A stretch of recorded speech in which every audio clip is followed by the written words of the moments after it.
Hello everybody and welcome back to College Refocus. Now, we left off on the Common App in the testing section, I believe. So we're going to go back in as a part 2 and finish off all the different steps for the Common App. So we appreciate you coming back and following through with step 2 of the Common App. This is the 2025 version, so people that are applying for 2026 college year. So we'll have another one next year if any changes were done to the Common App. But let's get into it and figure out what else we need to do. So here's the Common App right here, down here. And we're back to where we were and where we left off. I've made some changes in the profile and etc. But never mind that, we're trying to get back into where we left off, which was in the testing area. So if we go to testing and we go, we can see that it's in progress. All the other sections should be green by now. If you haven't, you need to go back and verify that you've answered all the appropriate questions. But as you can see, the testing has got the blue circle. The blue circle represents that it is still being in progress or hasn't been completed as of yet. So now we're in testing, and here's the first question. In addition to sending official scores and reports as required by colleges, do you wish to self-report scores in future test dates for any of the following standard tests: ACT, SAT, APs, and etc.? So the answer is going to be yes. Indicate all tests that you wish to report. So let me talk about this in a little more detail. If a college says that the test is optional, that's fine. If you did not do well on the SATs and you think that you're well below the college average, then maybe not submit for it. But if your SAT scores or ACT scores average out to about the average or higher than that particular college, then we recommend that you submit those test scores. There's going to be some scores there, it's mandatory. Some schools are going to be optional. We say it's not really that optional. Your chances of getting into that college is going to be much higher if you submit your scores, if they're better than their average for that particular college. How can you find that out? Well, you can come to us at College Refocus, or you can even use niche.com and you can find the average bracket of SAT scores that each college has. This is for international applications. Typical, who's watching the video probably is not going to go this direction, so I'm going to say no. Just as a standard and to move forward. If you are an international applicant, you need to fill out all of your test scores from the tests that are important from those particular countries. That's where that section is. So moving on, activities. So this is where you're going to report all your clubs, your hobbies, etc. Do you have any activities you wish to report? Now, this is optional. Again, filling out the activities is optional. You don't have to fill it out. You can say no here.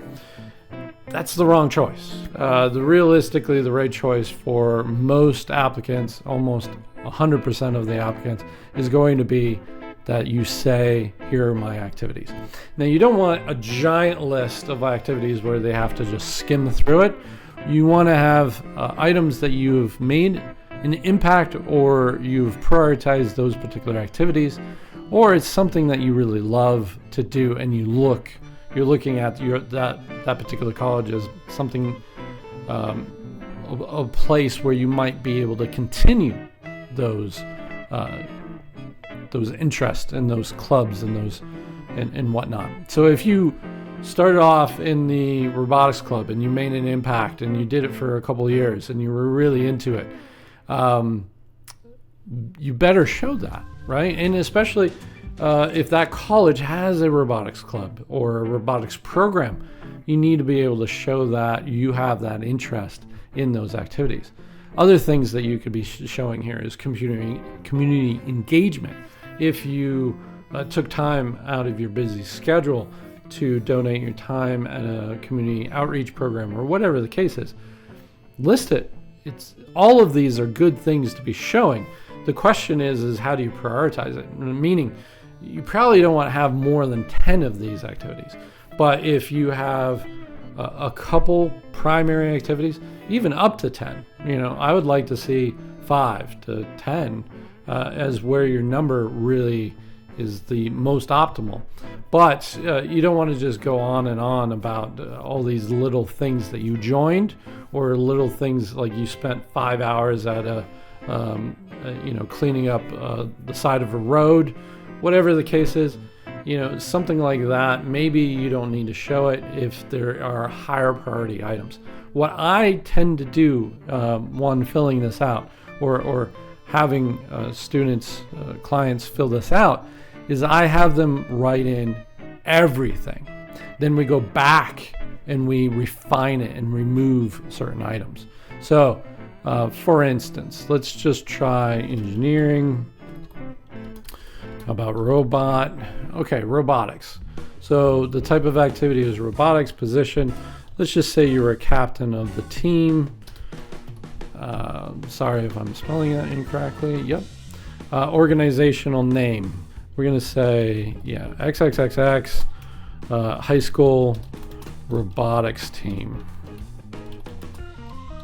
So there you go. So you have the high school of choice, their robotics team, or you can give it the actual name that, maybe you guys were the, I even spelled robotics wrong. Apologize. If that had a team name, maybe it was the unicorns. I don't know. I'm just coming up with the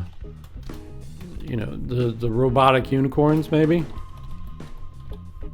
Whatever the name was, maybe you put that in parentheses so that they can see that you guys were a organization tied to the high school, but it also had its own particular name.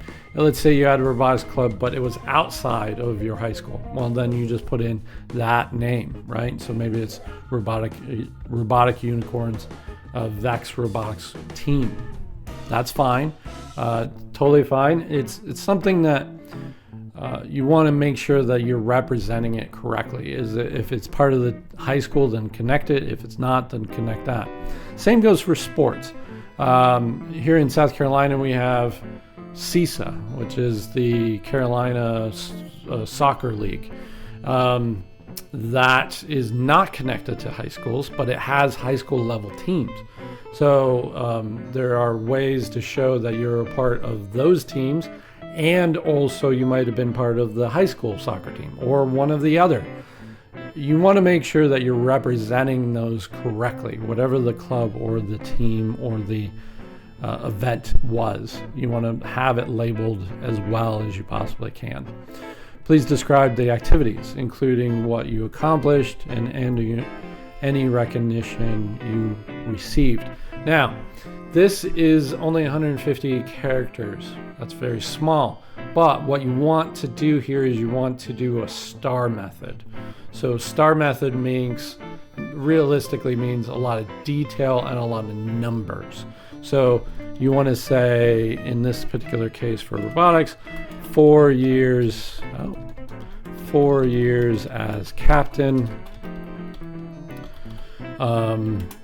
went to state finals 3 times in a row. Is that? I misspelled that again.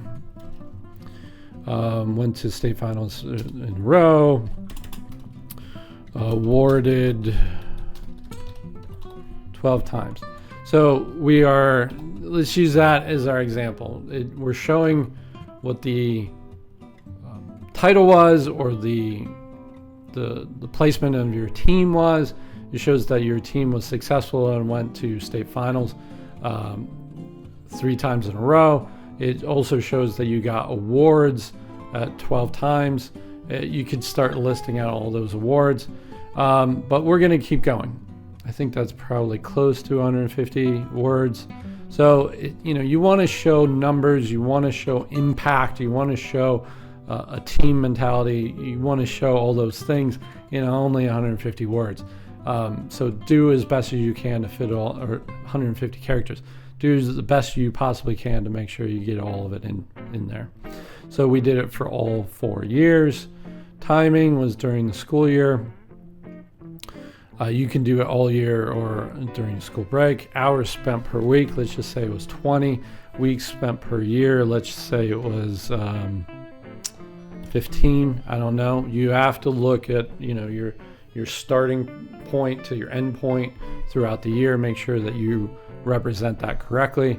I intend to participate in this similar activity in college.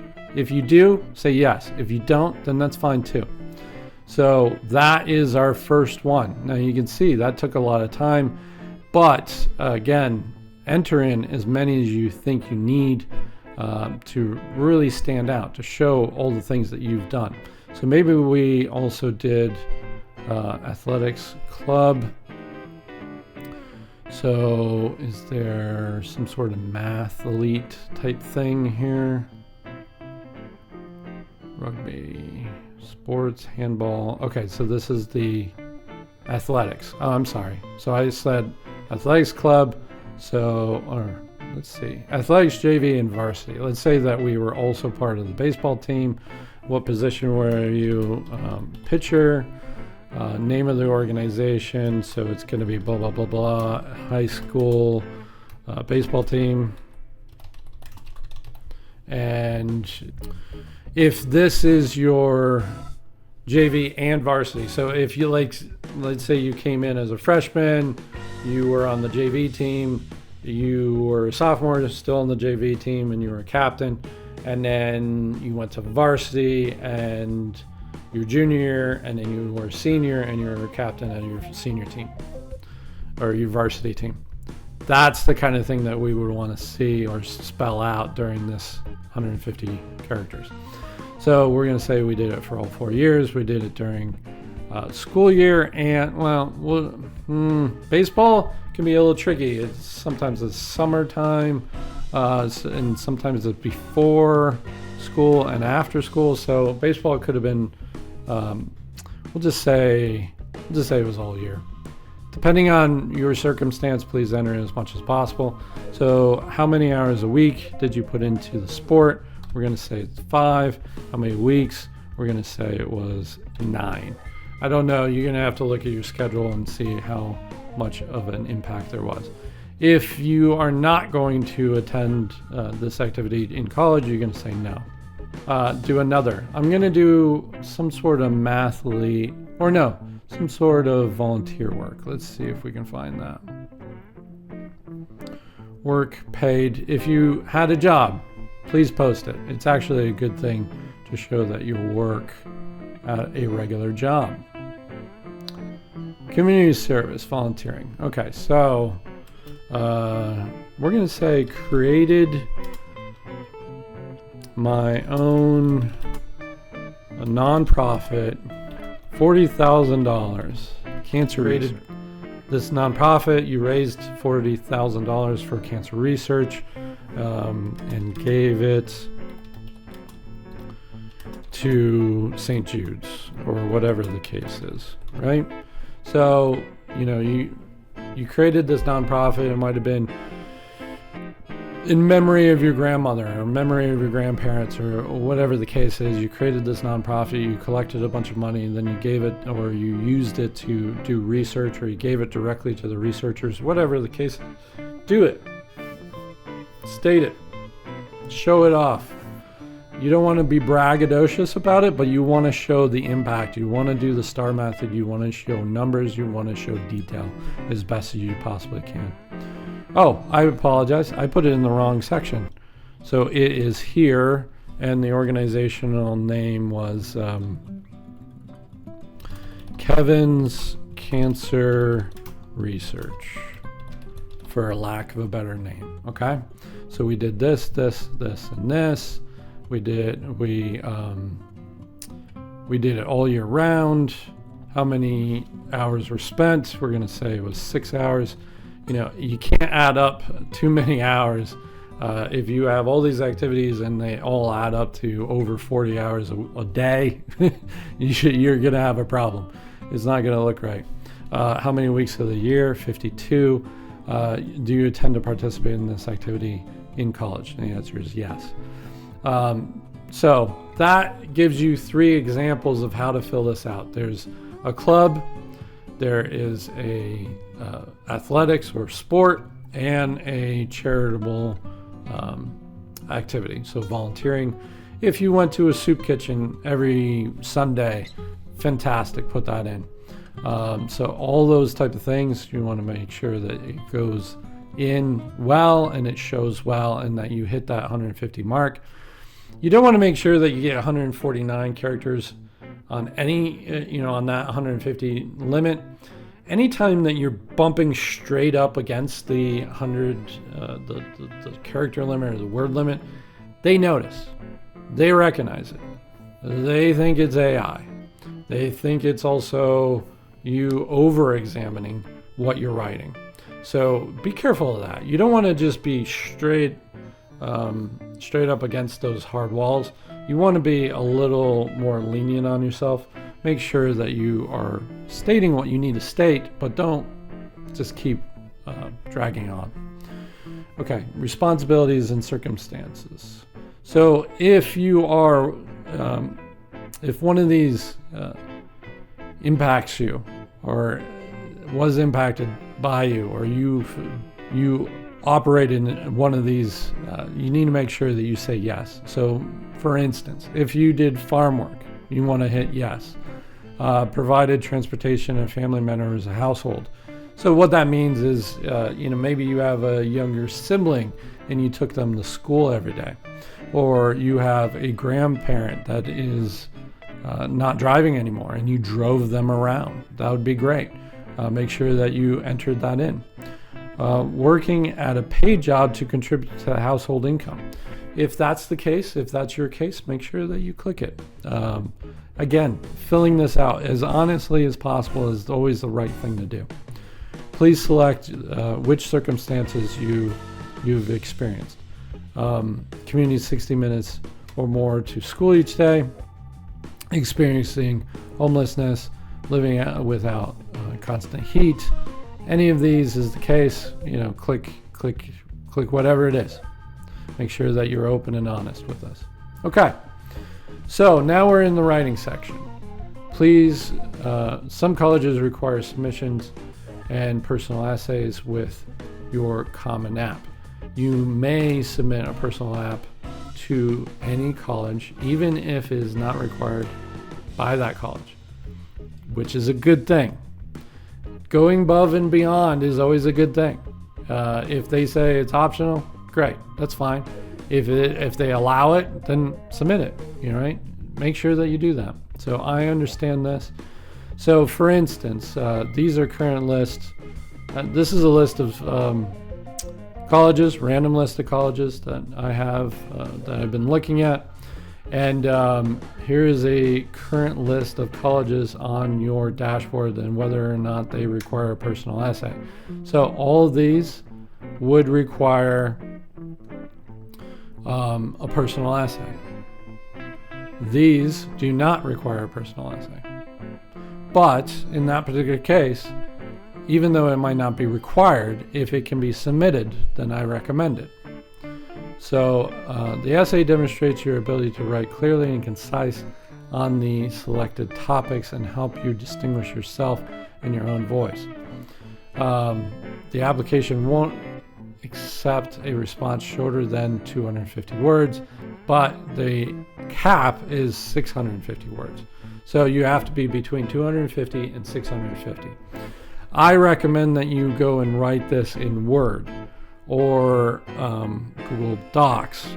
Make sure that you have all your spell checks applied to your Word or your Google Docs and get Grammarly to help you write this. Do not have a spelling error in place in these essays, period. Make sure it doesn't happen. I'm a terrible speller, as you probably can see when I'm filling out some of these items. I filled out captain backwards 14 times, a little dyslexia there. That's totally fine. Just make sure that you run it through a spell check.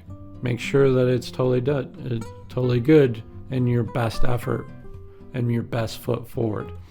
Okay, some students have a background in identity and interest. Lessons we take. So, for instance, you can enter in an answer to any of these particular questions. Describes a topic, idea, or concept you find so engaging that it makes you lose all track of time. Why does it captivate you, etc., etc. So in this particular case, I've seen students do this wrongly. Yes, they want to know your passion. They want to know your uniqueness. But let's say that you play a MOBA or whatever they call it, a particular type of video game, right? Or you play Clash of Clans or whatever the case is, and you're like, I get captivated by this. I get so interested and I spend so many hours on this. Yes, you and millions of other students that are also applying could say the same thing. That doesn't make you unique. It doesn't make you interesting. It doesn't make you somebody that I want to ask more questions about. Now, I'm a gamer. I would like to ask what kind of games you play, etc. But that's not the best option for a college application.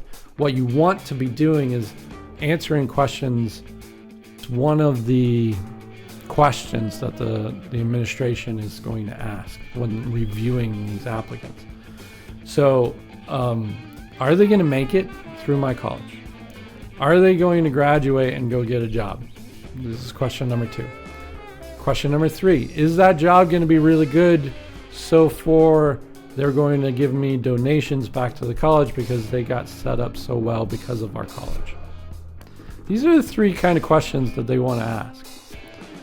Another question they're asking when reading this is this student really going to come to my college if I give them an acceptance letter? Because those colleges are being measured on whether or not they get that college or that student to come to that college when they give that acceptance letter. So there's 2 measures that are really important to them. One, they want to make sure that the student's going to do well and that they're going to give money back to the college. 2, there's a measurement on the front end as that we want to reject as many people as possible. But we also want to have a filled class for the next coming class year. So there's quite a little bit of a balance and a little bit of trickiness because they don't know how many are going to take their acceptance letters, right, and come to our college. So there's a percentage that they got last year and a percentage that they got the year before, and that tells them how many applicants or how many acceptance letters they need to send so that when they get that they get that percentage of people coming back to the college. So that percentage of the percentage of kids that go to that college after getting the acceptance letter, it's one of the national statistics that the colleges compare themselves against with. Also, how many rejections or how many applicants are they getting each year? That's another ideal measurement that they're looking at every single year when they get their applicants coming in. So for that purpose alone, they want to know that 1, you're going to do well. 2, that they're going to get you to come to college, to their college, if they give you an acceptance letter. So if you butter them up or you give specifics about how that college is the college for you, that is going to they're going to say, oh, wait a minute, this kid really wants to come to our college. everything they possibly want to do is to come to our college. If I give them an acceptance letter, they're going to come to our college. It's a no-brainer, right? So what are the things you want to do in your personal essay? One, you have to have a hook at the very beginning. You have to describe your uniqueness and grab them and get their attention and get their eyes looking at you. A lot of administration is going to give you 10 to 20 seconds in the first letter of, the first part of your personal essay. In that time period, you have to grab their attention. You need to say, I'm interesting. So you need to be unique, and you need to have it in a hook type format in the first sentence or first two sentences of this personal statement. Then after that, you need to make sure that they feel and they know that the student, is going to make it through that college. Talking about your uniqueness, talking about how that impacts your schooling, talk about how all this is connected, right? Then you want to say something that's meaningful about that particular school, right? In these additional essays. So what you want to do, because you can't make the personal statement specific to a particular college, you just want to go and do the first two items. You want the hook, and you want the express knowledge that you're going to make it at college, right? So for instance, let's say some students have a background in identity and interest and talented and meaningful, and believe that their applications would be incomplete without it. If this sounds like you, then, so, if you created a puppet show and you take it to old folks' homes, and one of your identities is this, right? Okay, so like this first one is about the uniqueness. It's trying to ask the question, do you have a uniqueness that has not been represented in those other items? So if you had a puppet show that you took to old folks' homes and that became one of your identity items, that's great. State it. But you need to work in how that allows you to do good at a college. The lessons we take from obstacles and encounters, these can be fantastic items as well. You want to make sure that it's unique. So don't make it you got hurt on the football field, or you got hurt, you sprained your ankle and you were out of baseball for 10 weeks or whatever the case is. That's not unique. Even if you had a comeback story, that's fantastic. It's not unique. All the admissions people have seen hundreds each year of that particular storyline. So that's not something that you want to be able to show. However, if you were, your house got struck by a hurricane or a lightning storm and burnt down and all this other stuff, and that's unique to any of the other kids in your high school, something like that can make you stand out. Or maybe you started a business and then you got a huge lawsuit that shut down your business, and then you came back with another business after the fact. Fantastic story. That would be great. And then tie that into your schooling as well, right? Reflect on something that someone has done for you that made you happy and thankful in a surprising way. That's okay. One, it's about gratitude, right? So you have to show your gratitude, not how great your family is. You want to show that you had you're the student that's applying has gratitude, and how grateful you were for a particular item. I don't particularly like that route because I think it's going to get too much into personal type statements, and realistically it's not showing off your academics in any way. So it could just be that you really got a great gift from your grandparents and it would change your life. Well, that's fantastic. But if it's not telling us how you as the student is going to do well in my college, I'm not that interested. Describe a topic or idea, concept that is so engaging to you. So I had an applicant that I read their resume. We were hiring for a mechanical engineer, and he, as like a personal type statement, it wasn't a personal statement at the time, but it was like a personal statement. Everybody else gave these type of things. Fantastic, and most of them did really well submitting it. He was the most unique. He just said, I am fascinated with dark matter, and gave a disposition on the type of research that he's gone into on his personal time and trying to figure out what dark matter was and trying to understand how to describe it to other friends of his. That alone was very intriguing, and he actually did a mini presentation to us during an interview of that topic matter, where everybody else talked about all the different achievements and all the other things that they've done that should be the reasons why we hired them. Instead, he said, I want to talk about dark matter, and then proceeded for 5 to 10 minutes talking about dark matter. Fantastic. Again, he was the only unique person. When we were looking at his resume, that's the unique factor that he had. This is the kid that likes dark matter, and he got hired because of it. So those are the type of things. If that is something that's outside of the activities list and etc., and it's just such a passion to you, and you've done something and you're impactful, write about it. That's fine. Become the dark matter guy, right? That's totally fine. Now, I'm not going to fill in this right now. What I recommend you do is do it in Word, do it in Google Docs, import it after you're doing all the spell checks and the grammar checks and everything else, and then put it in here.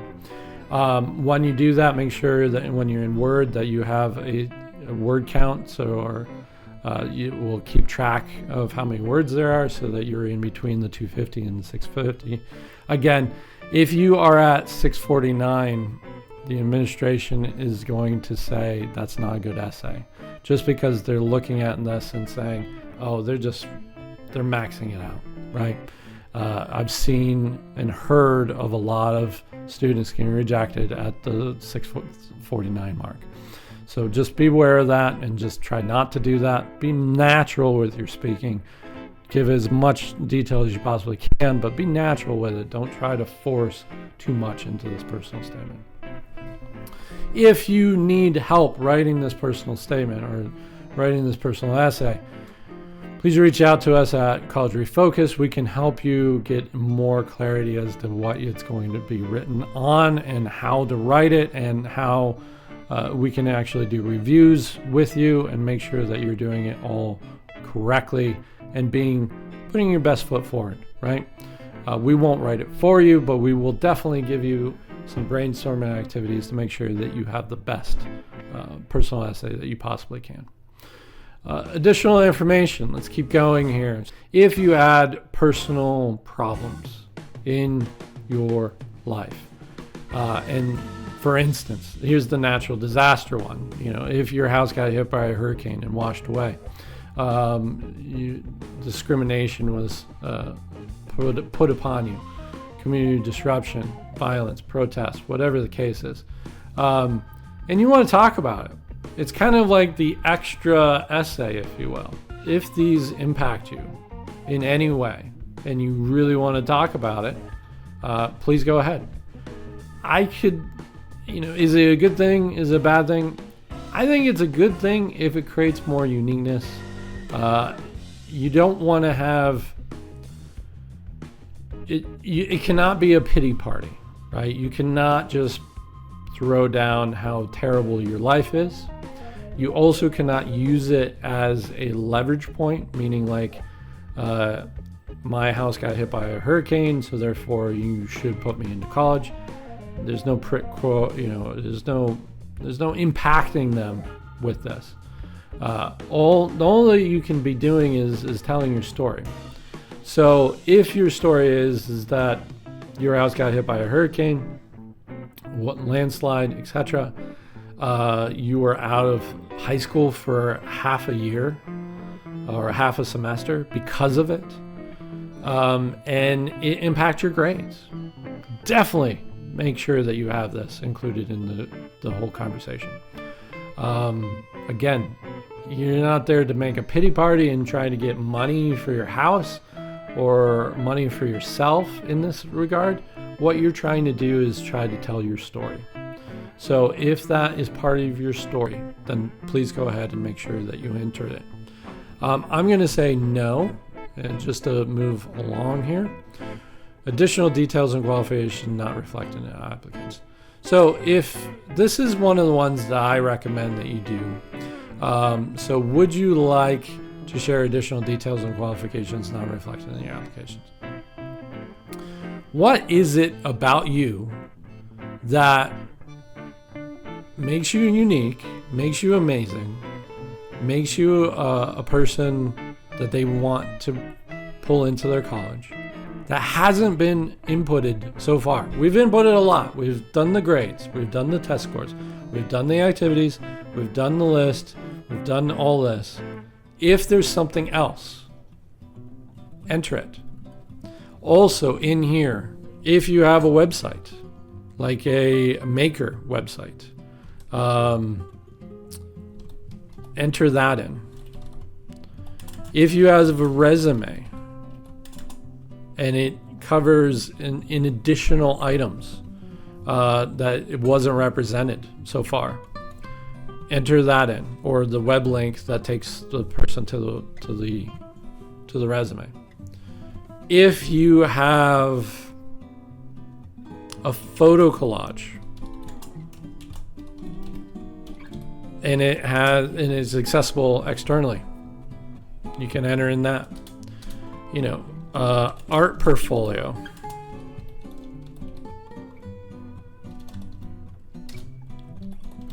If you own a business, talk about your business and do the business website.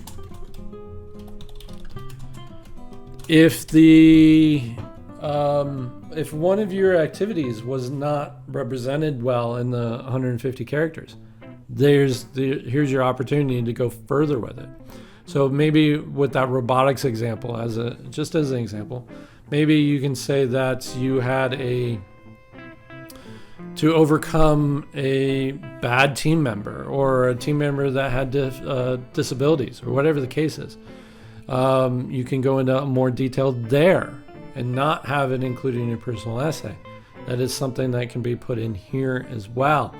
But like, for instance, if you're going to art college, art portfolio, if you're going to photography or cinematography or whatever that case is, you're going to have some sort of website that holds all that information, that they can access it. And then you talk about how you're going into this level of detail and then add in that website so that they can go and connect to it. All of that being said, any of this is always good the additional information is always amazing. It's one of the most slept on questions that I recommend making sure that you enter in something there that if your activities were not fully thought out. Again, links to external sites, I think are really fantastic. Links to a resume, etc., etc. Okay, so that gets us to here.